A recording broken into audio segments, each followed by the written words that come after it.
You know, a lot of us grew up knowing about zodiac signs, horoscopes, astrology, fortune cookies. We would read and entertain their sayings. Some would take it seriously, and others would take it with a grain of salt. But did you know that horoscope readings, tarot cards, all of that stuff is a form of witchcraft? Yes, I know! When you get horoscope readings or tarot card readings, fortune tellers and stuff like that, you are actually worshiping the god of Baal. Yes, this is the same Baal that Elijah stood up against at Mount Carmel. The same Baal that Jezebel worshipped.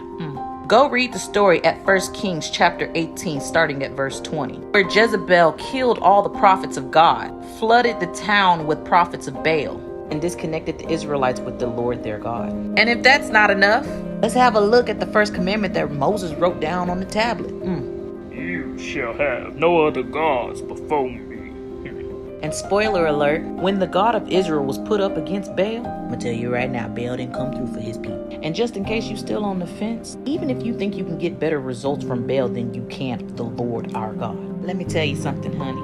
Baby, sugarfoot. Your victories will be short-lived with counterfeits, delays, and temporary situations. Witchcraft does nothing more than hold man back from their purpose. The word is already said, as long as the devil can keep you distracted and focused on what's going on over here, he ain't even worried about you fulfilling the purpose of God. And I heard it once said, the difference between a prophet of God and a false prophet is the source of where the information comes from. When you receive a word from a prophet, pay attention to the details. Do you hear God's voice in this? And remember, God is not going to give you a word that he ain't talked to you first about. You are tapped into Christ's consciousness, so you have access to information before anybody else does in regards to you. Question is, was you paying attention when God gave it to you the first time?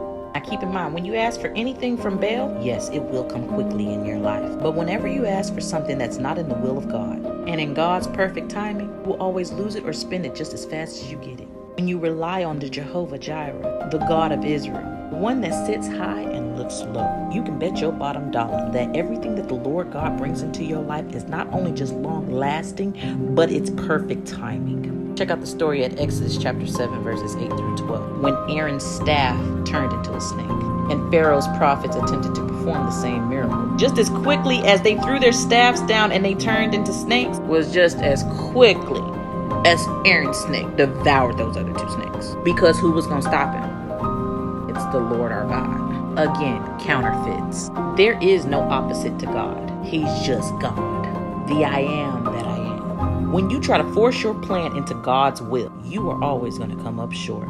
It's much better to exercise the fruit of patience. It's better to wait than to keep running in cycles. Hold on to what you know, God's ordinances. Your promised land is waiting on you.